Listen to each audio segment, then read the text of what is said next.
This is where we're all going wrong with our fairway woods and our hybrids off the deck. And Larry's asked this question. So do I hover my fairway woods and set up more like irons?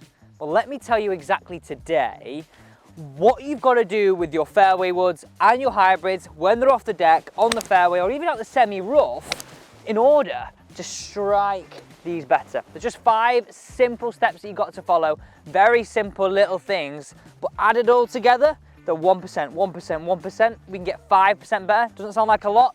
That is massive when we're talking about improving your golf game and your strike. First part of this is ball position. We just need it, a club head inside your left heel, okay? Probably a lot further back than you've had it originally, and I'll be honest with you, I'd rather it be further back than too far forward. If it's too far forward, it's why you're lacking distance and why you're topping it. Let me explain. That's tip number 1, done by the way. Have a look at this down here. So if it's too far forwards, I'll wait for you to get down there. Can you see why you'd sort of hit the ground here and then naturally look at your club starts to work up too early relative to the ball. Whereas moving it a little bit back in our stance, boom, look at that. I'd sort of strike it and possibly like make a slight divot. That's what I want you to make. Now, stay there for me. I'm gonna come and kneel down. Now, I want you to think about this. Now, on the golf course, I realized like you can't position it on the fairway, right? You can't. But what I want you to imagine is you're gonna split your golf ball in half. You're gonna imagine if this is the golf ball, you're always gonna contact the ground this side, if target was this way. So, placing this down, I'll use the line here, but look, I realize you can't have it like this when you're playing. We want to contact the ground this side only. This side only. Not brushing here and catching it, no. This side only. Exactly like you would do with an iron. So that's tip number 2. We split the golf ball in half in our mind, and we imagine we're contacting here. Like I even pick up like a bit of grass, like look, a bit of this grass here. Like look, in my mind, a bit like a hammer and a nail, I want to contact that. I've got an incentive and an intention towards hitting down more. Stage number 3, now stick around because we are going to hit the shot, which look at this, right? I've got a bunker left, a bunker right, cabbage up the left, cabbage down the right. Like striking a fairway woods 220, 230 yards out like this is literally make or break to you having a good score or not. Like this 17th is known as make or break. That's what we call it here at Mottram Hall. You either have a good hole or you don't. So where do you think I'm going to land it here? 5 wood in my hand. Where do you think I'm going to land it? Be kind.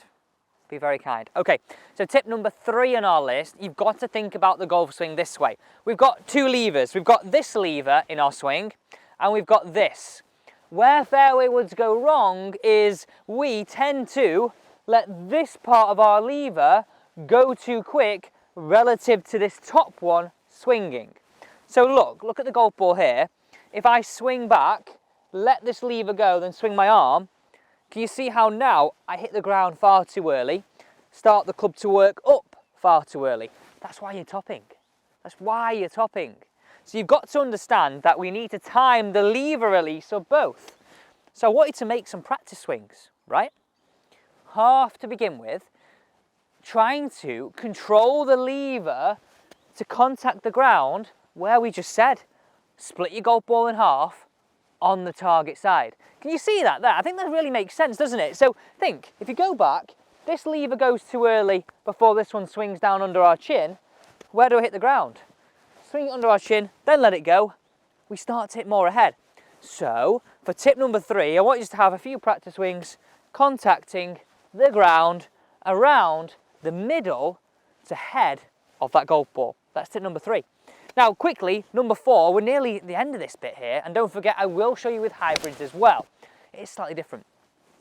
Right, tip number 4 on our list, I want you to now just do that same thing. So have a look at this on the screen here, make the same style practice swings but a little bit longer, more like 3/4 swings, as you just did one-handed, trying to hit the ground at that point. Because think, we all forget that we need to hit the ground with a fairway wood, so we've got to test the water, haven't we? And I do that before every single shot. Just test that water. Tip number 5 is our starting position with our club head. If I've got an intention to hit down, I want to hover. So I would hover it roughly like half an inch in the air, like that, and that far back of the ball. So I'm starting like that. I'm going to stay there as you move up just so you can see that. But as a close-up, that's where I'm starting. Now, as you move up there, can you see, like, look, I'm hovering it. I think if I can hover, I can hit down. If I'm low, I might scoop up. So, full routine. This is how I do it on the course. I've got my yardage. A tough shot, I know. I'd walk in, first practice swing, just one-handed, test the water. Second one, hit the ground at that point. I need to test the ground. It's so important. Walk in, get your ball position, hover it. Now watch this. Oh, this is a toughie. Oh, look at that shot. Look at that, it's middle of the green. Oh, get on the green. Come round on the slope. Tell you what, you take that every time. But look at this. Come and look at this here.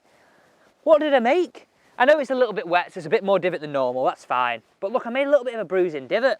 The ball was there, brush and bruise. Now, because it's wet, I've just taken more. So, let's now do hybrid. Now, I want to talk about a few things here. Quickly, right? I want you not to use a 3-wood. I just think you're not going to get much use out of it. Like, they're dead hard to hit, especially off the deck. I think maybe like a 4-wood or a 5-wood is much better. Okay, let's talk hybrid now. I'm going to do some things very similar, so let's go and have a look. So ball position needs to be the same. Club head inside and possibly a club head and a half, depending on the loft of your hybrid. Now mine's a 7-iron length. As you can see, it's very small. So I have this where 7-iron is, but let's imagine it's not. So it's relative to you. Look at that there. If you come round, that's where I'd have it. So that's where, let's say, your 5-wood was. That's now where I'm looking for. So club it in a bit further back, just to help me hit down a little more. 5-wood, this one, and now I'm roughly around there. I'm still going to hover that club because I've got the intention to hit down. So treat it very much the same, apart from that ball position. Oh, I tell you what, that's like a tracer bullet. Go! It's not quite the right club, it needs a big kick. Oh, tell you what, 2 for 2 on the green from this distance. A little divot again. Tell you what, follow those tips and I know you will start to do exactly the same. Thanks for watching.